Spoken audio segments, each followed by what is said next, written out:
What's going on, people? What's happening? You're rocking with the Bama Elite. If you've been checking out any other podcasts talking about Alabama football, college football, you might want to drop that and check out this right here, the Bama Elite Touchdown Alabama Magazine on a Sunday. I'm joined here by the baddest man in the building, or one of the baddest men in the building, scouting and recruiting analyst extraordinaire, the man, the myth, the bona fide legend, Justin Smith. What's happening, Justin? Always excited to be on with you, Stephen, with the Bama Elite. Second episode, excited to get into Bama, Utah State, among other things. So, yeah, really excited. And how about the man that does poker in Vegas on his spare time, the baddest breaking reporter analyst in here for TDA, Patrick P. Money, hands down in the building. Pat, what's happening with you? Oh, man. I mean, I'm yet to go to Vegas yet. Just want to make that clear. But, bit of a gloomy Sunday, but we had a great weekend of football here, guys. We absolutely did. And, for Alabama, taking on Utah State over the weekend at Bryant-Denny, season opener, opening it up in Tuscaloosa at home, which not used to seeing Alabama do that. I know Nick Saban talked about it, wanting to get back to more of those home and home things and having an environment where, the fans can be a part of that. It's loud, it's fun, it's a great atmosphere. But we saw the Crimson Tide 55-0 win over Utah State. I get it, folks say, but it's Utah State. But still, 55-0 win. Saw a lot of good things. Saw some things that needed to be or can be improved upon. And starting this thing off with you, Justin. I mean, what did you see that impressed you and caught your attention against Utah State? Yeah, like you said, it was a lot of good things. We had to watch part, of course, with me and John Ivory live on our YouTube page, and we were talking about how so many things that went well for the Crimson Tide. When you take a look at the pass game, getting so many guys involved in terms of Bryce Young showing off that the Crimson Tide does have a deep repertoire of weapons on the offensive side of the football.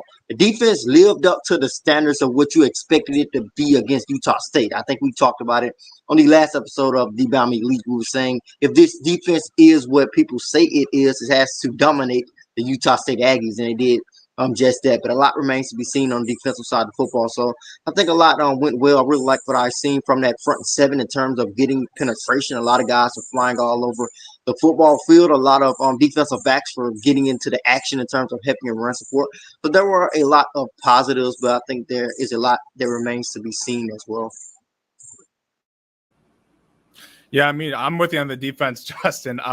Especially up front with the front seven. They really controlled that line of scrimmage, especially in terms of DJ Dale, Justin Boygby, Jaheim Otis getting up there, Will Anderson. I know they didn't – I don't think they had recorded a sack during the game, but they got a lot of good pressure to the quarterback. And, look, this first-team defense, they did their job. They did exactly what they had to do against a team like Utah State. And I think they held them to under 100 yards in the first half, which is in and of itself is impressive.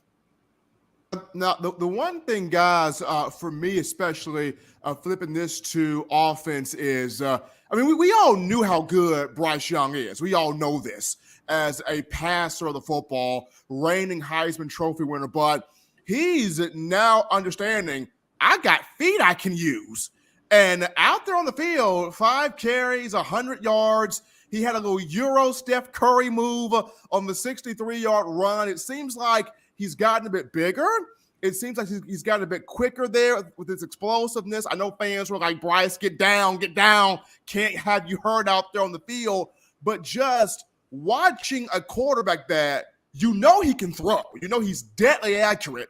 But now that he's got confidence with the legs too, Pat, starting off with you, how dangerous is this knowing that defenses are like, Bryce can run now, and he's confident in running now? It's extremely dangerous. It's something that we always kind of knew that was there, but I think it's just funny how Alabama fans kind of changed their tune a little bit. I saw a little bit on social media going, all we wanted to hear last year is Bryce, use your legs more, take off. But when he's running for 60 yards, like, all right, 30's enough, 40's enough, slide, please. But, he's got some really, really quick feet. He doesn't have quite that breakaway speed that you'd want, but, he still ran for 60 yards on a carry. But, yeah, this makes him even that much more dangerous, especially since he's hyper aware now that he has this ability in his repertoire.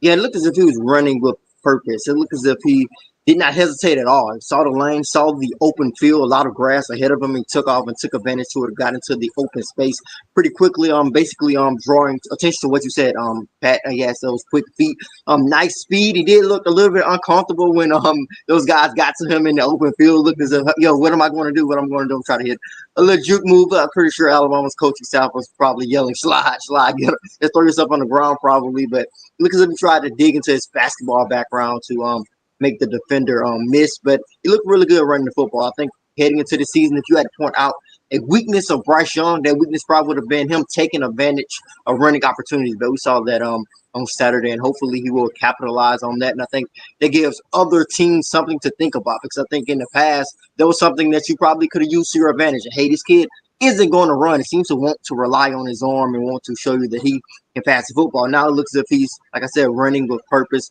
not being hesitant at all.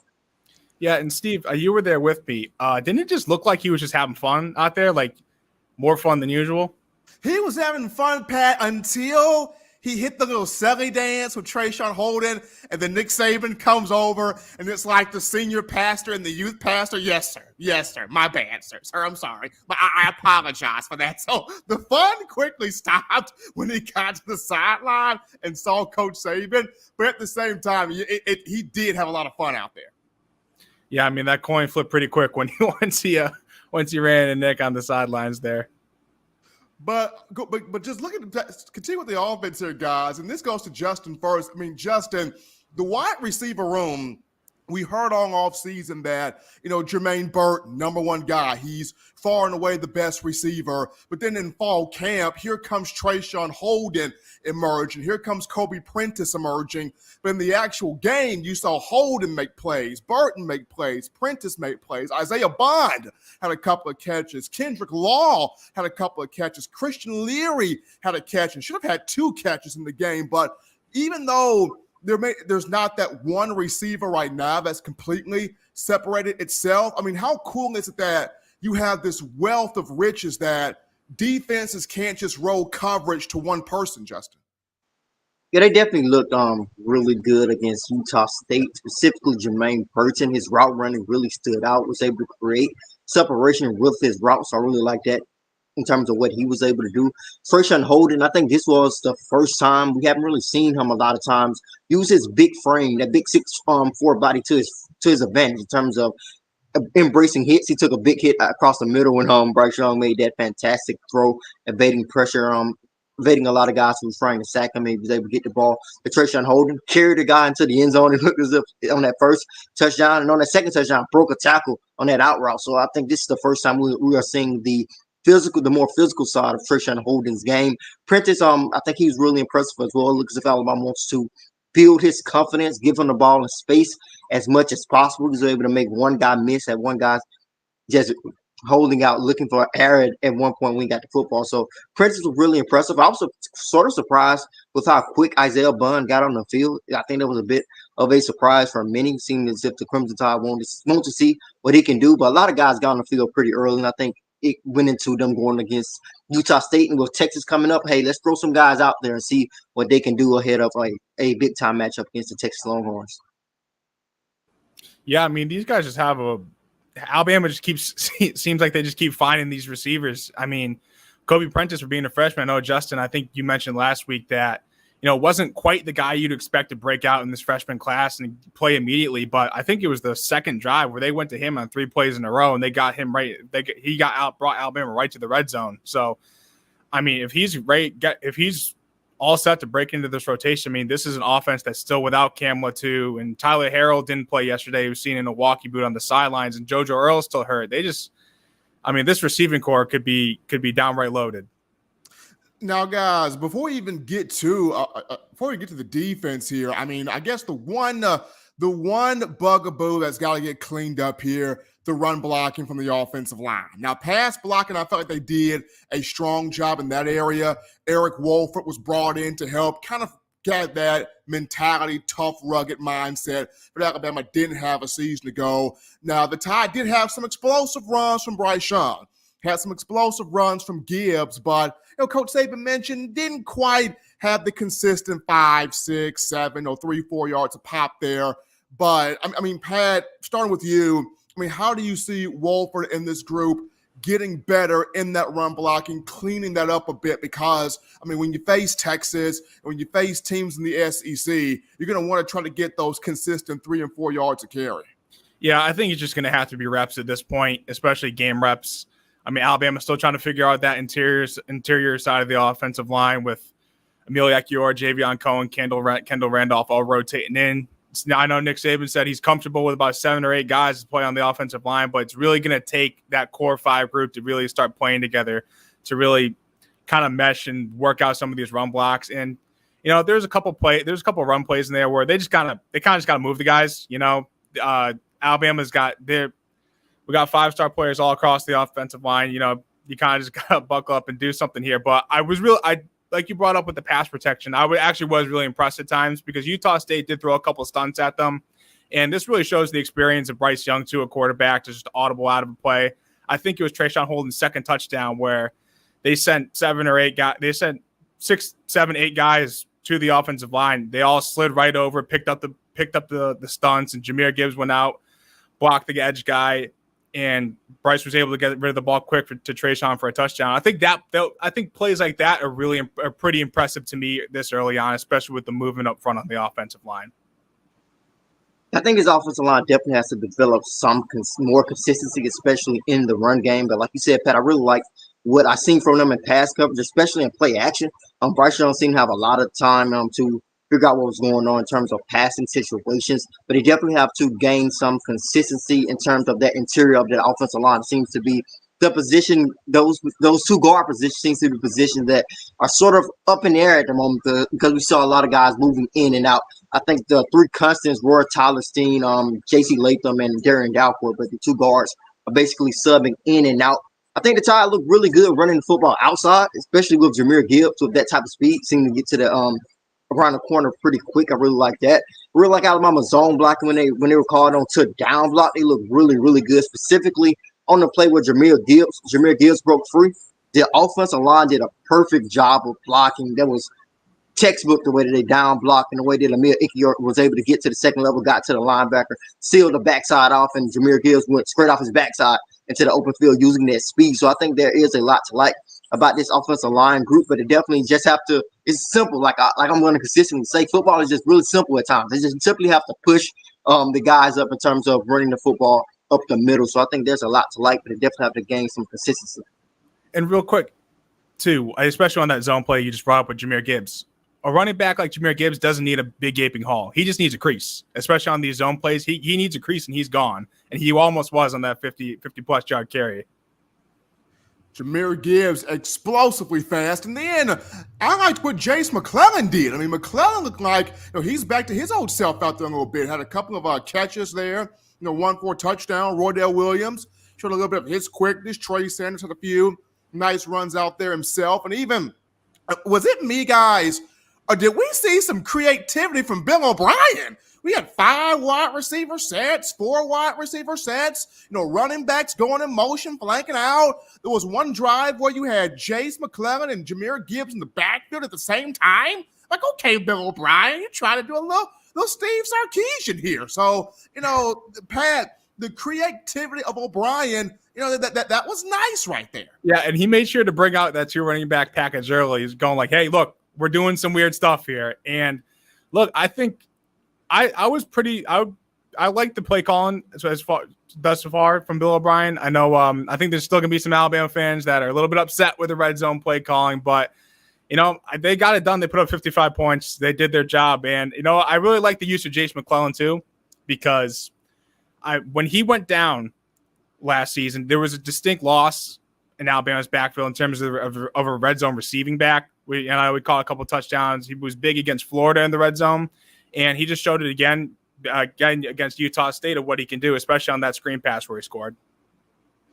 I think Jace McClellan definitely reminded everyone that he is a complete back in terms of catching the football out of the backfield. Him and Roydell Williams have shown in the past they definitely can do that. I think the spring game where both of them went off in terms of catching the football out of the backfield. I don't know if it was, I think 3 years ago when they on that type of performance, but we all knew Jahmyr Gibbs was a guy who can catch the ball out of the backfield as well. So Crimson Tide have a pair of complete running backs in my mind, guys who can be looked at as all-purpose back. So I think Jace McCullough really showed everyone and reminded everyone that he is a complete back. He is a solid back. I know a lot of talk has been about Jahmyr Gibbs heading into this season, deservedly so. He's a special type of running back, exciting to watch. But Jace McCullough is a talented back who can do some really great things. I think he reminded everyone who he is, and I think the Tide running back group is who we thought they were, just how deep they are. I'm just looking at it from top to bottom. I'm just really interested to see how they will continue to use them in a lot of different ways. I saw in that 5 wide receiver set, the running backs were wide receivers out there too. So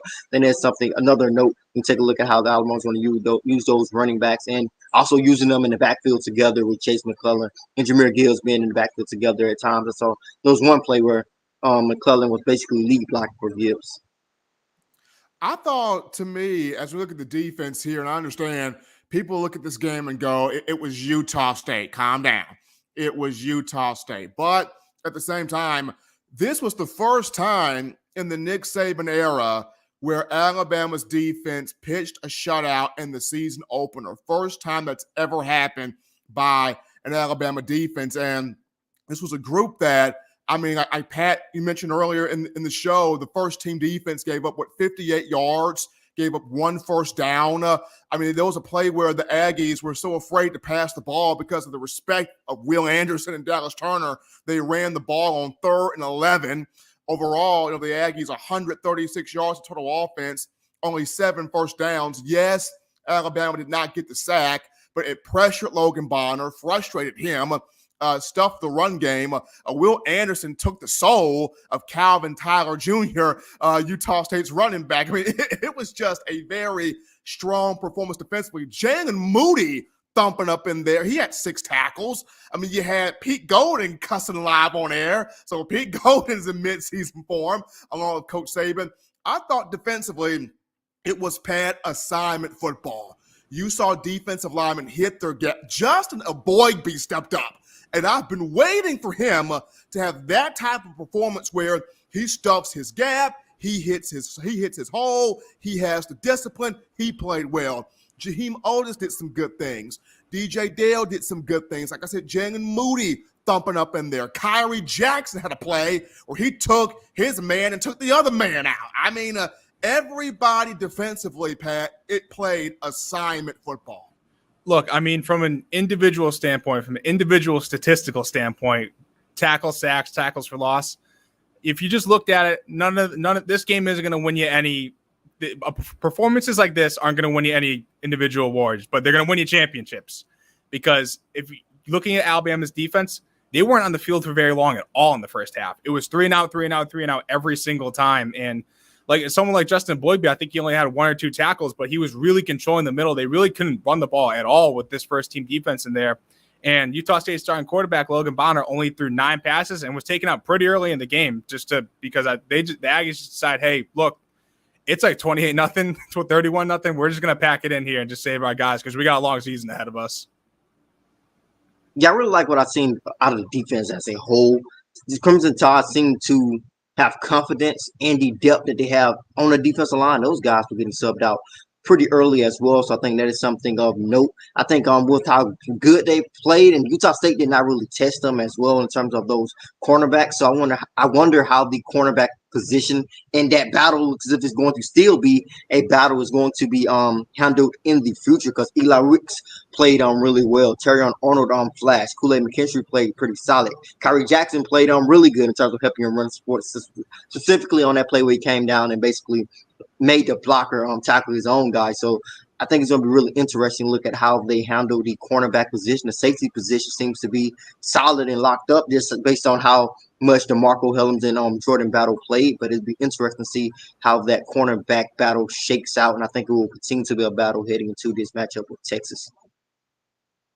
I think the main thing with Ricks, Justin, and Pat is going to be just getting him more reps. That's all. I mean, him being able to knock the rust off, having the injury during his time at LSU, and then coming to Alabama, missed some time in fall camp because of a slight little back issue. But the young man's talented. He's got range. He's got length. He's got huge athleticism. Just getting that rust knocked off. And even though Utah State went after Terrion Arnold early, he was able to rebound, get himself in line there. And, Kool-Aid McKinstry, not just as a corner, as a punt returner. I thought Kool-Aid looked pretty natural out there. He judged the ball well, saw it well, caught it cleanly, let it bounce, picked it up, got yards from it, didn't make any negative plays out there. So I felt like Kool-Aid had a good awareness of where he was in relation to the field on special teams, Pat. Yeah, no, I agree. He filled the ball well. So, I mean, one of the under the radar things about being a punt returner is, and it's not just necessarily if you can get 10 yards back on the return, it's can you field the ball correctly? Can you judge it well? Can you, and things like that. The return is almost secondary to the judgment beforehand. So I think he did pretty well in that regard. But, you know, Terry Arnold in the secondary, I agree with Justin. He did flash at times, but I think, you know, just like the first play of the game, he's the new kid on the block. He's going to have to get used to getting tested early in these games. And, you know, Utah State's not necessarily an opponent to take advantage of that, to take advantage of a young corner. But I think next week in a team like Texas that has a lot more talent on it than Utah State, I think it's going to be a real test for the secondary, particularly the cornerbacks. Yeah, speaking of Kool-Aid McKinstry, just going back to him as a punt returner, yeah, he did a lot of that.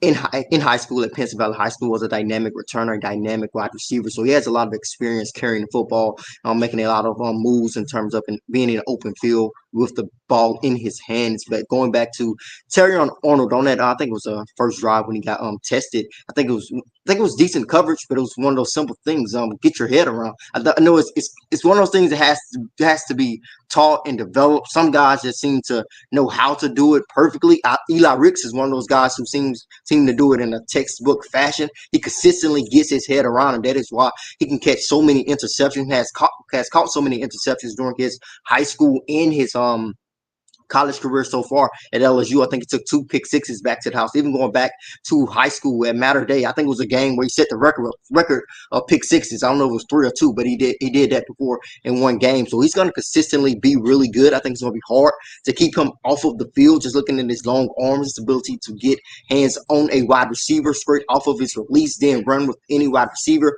with that length. He can quickly make up if he does get behind. I think there's a lot to like about Eli Ricks, and I think it's going to be difficult to keep him on the sideline. I think Terry Arnold is solid, athletic, but definitely have to consistently get your head around. I think Kool-Aid McKinstry is really nice, and Kyrie Jackson has always been, even though he does not have a bigger body, he's always been a physical cornerback. So this cornerback room is loaded and deep. Flipping this back, guys, to offense, so you look at, Pat, you and I saw Cameron Latu, a senior tight end. He did go through warm-ups with the team against Utah State. He did go through pregame drills and looked pretty good out there. Coach Saban and the staff just held him out for this game, probably for precautionary reasons due to he had that tweaked knee in fall camp and missed some time there.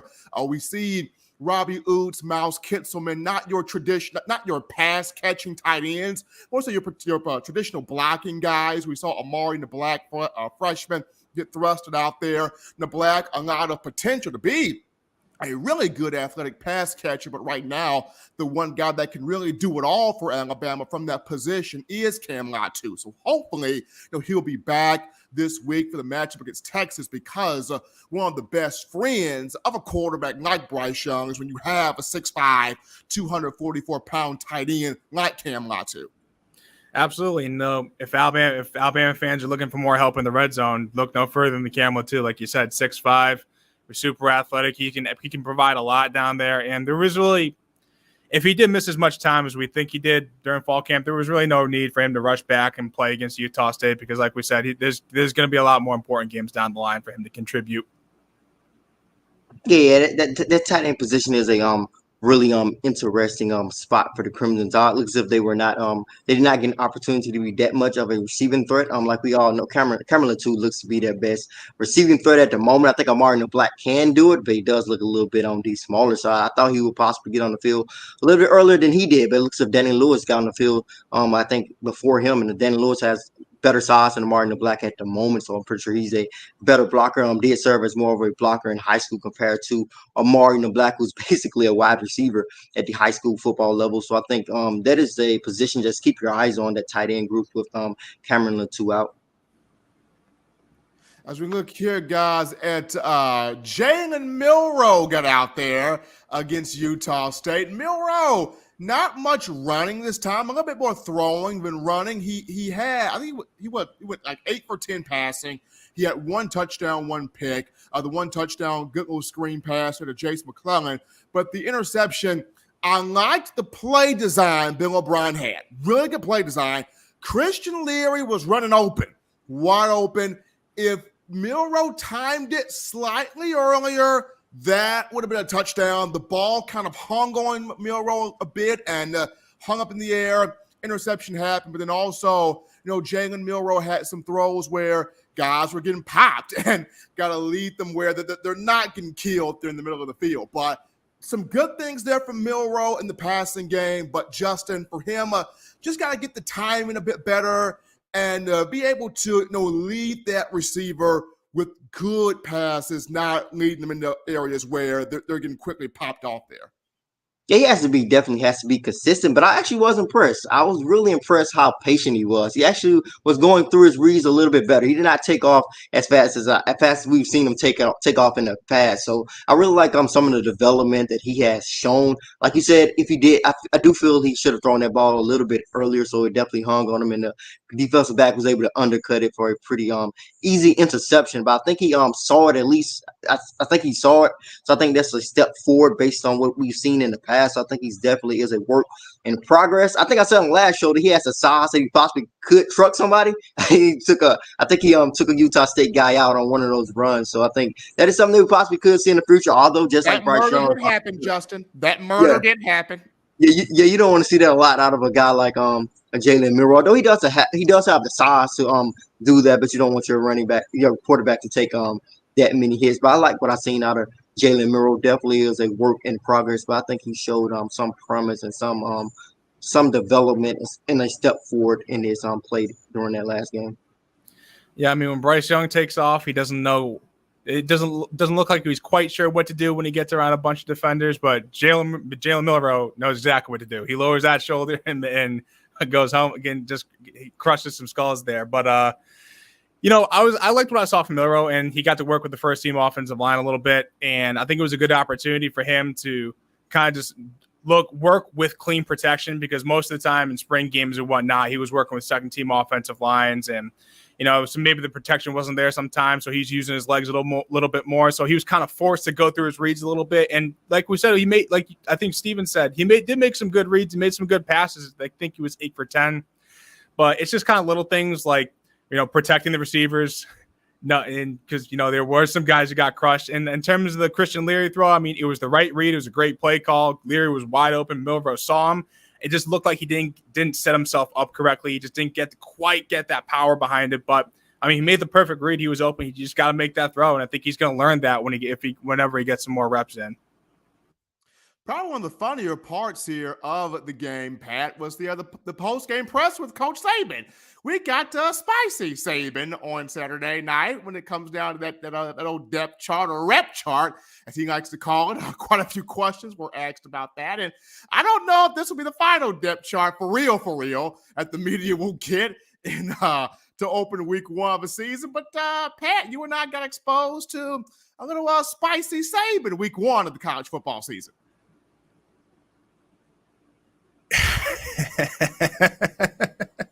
Yeah. Look, I know he said he had a lot of issues in terms of handing out the depth chart, and that was he ran into the most issues when that was released, and now he's not sure if he even wants to do it. I don't know exactly what he wants the media to cover, but I guess he's gonna be frustrated what he's gonna be frustrated about. But he did, on a positive note, he left us with another smile at the end of the press conference. So what you're saying here, Pat, is with the smile, he is getting the McDonald's NIL, right? I guess so. Oh my God! I mean, Justin, we wish you would have been there, man. It was funny. Like somebody had a question about the depth chart, and Coach Saban just let the dude have it. I mean, and then after that happened, another depth chart question followed. Saban gets even more upset. And then it got to a guy on the right side. He's like, you know what? let me not make the third mistake. Let me ask something about Bryce Young. And then Saban finally starts to kind of calm back down there. But yeah, that depth chart, it has its moments where, Saban's going to talk about it. And then it has its moments where Saban's like, you know what? I know what you guys want. And I'm not going to give you what you want. Yeah, for sure. I think that question. I think specifically looking at that last game, I think just looking at the depth chart, it did. They definitely did not go. They definitely did not stick to it in terms of who was where in terms of how it stacked up. I think that played a role in the way that he answered that question, basically saying that the media relies too much on the depth chart or pays too much attention to the depth chart. So I guess that kind of played a role. You know what? Then why release the depth chart? If you're not going to follow it, why release it? Yeah, they definitely. There you go, Pat. Yeah, they definitely didn't stick to it in a lot of different areas. It's a little frustrating. It's a little bit frustrating, but no one cares. It can be. It can be, but thankfully, Pat, it was not you or I who caused the issue there. So we can pat ourselves. I don't even blame it getting brought up though, because look, when the starting offensive lineman Emil Ekiyor is someone who all of a sudden doesn't start and no one knows why. What are we? You're not supposed to ask about it? I mean, you're supposed to, right? Right. You have not because you ask not. You're right about that. I mean, that's principle. You have to ask for the question to get an answer. So I don't disagree with it. It's just funny.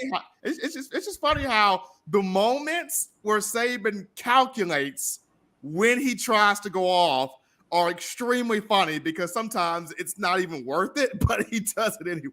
Oh yeah, I mean, he'll take anything if he knows he can rope it back around to make a point. He's gonna do it. And I can feel it right now just because I'm questioning the guy that I'm losing some fans here. So, right. He's a great coach, just a little frustrating sometimes. It is what it is. But what's not frustrating would be, and as we're wrapping this thing up about Utah State, ESPN's College Game Day, fellas, they will be in Austin, Texas on this upcoming weekend for Bama and the Longhorns.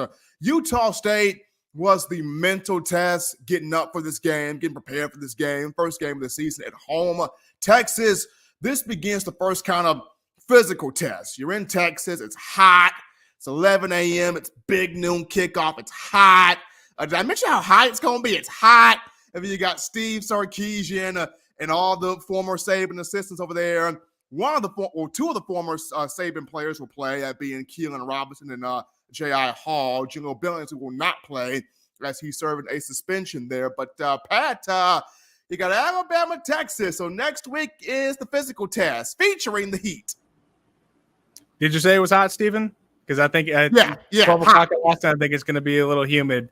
But this is definitely going to be the more talented test that Alabama is going to be going up against. And look, Texas is a young team. They got young quarterback with Quinn Ewers, a couple former Alabama guys. I know Jaleel Billingsley isn't going to play, but Steve Sarkisian said in his last press conference that J.I. Hall is going to be back. So that's going to be interesting to see with this young secondary. And I think particularly for the young secondary, it's going to be a good test because, they're going up against, Texas is young too, but they have a lot of talent. And also for Alabama's interior play, can they sustain that ability to stop the run? Because they're going up against maybe the best running back in the country in Bijan Robinson. Mr. Bijan Robinson, who is a Heisman Trophy potential Heisman Trophy candidate here. But, Justin, for you, what are you looking forward to coming into this match with Texas after seeing what we saw against Utah State? Some good, some bad, but Coach Saban and the guys, they'll watch the film, they'll break things down, they'll clean things up. But looking forward to the first physical test here. I mean, what are you trying to see against Texas?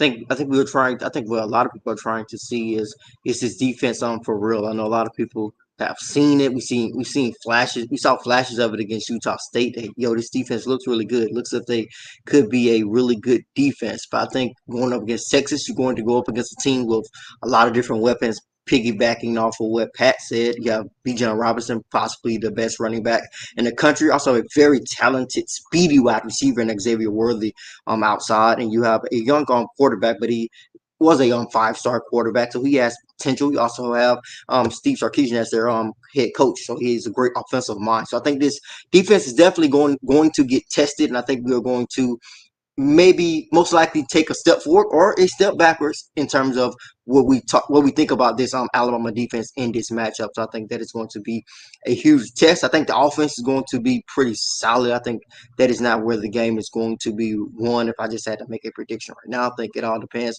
on how this defense plays. Well, the one thing that we can say, guys, we're getting ready to wrap this sucker up here is Will Reichert's the man.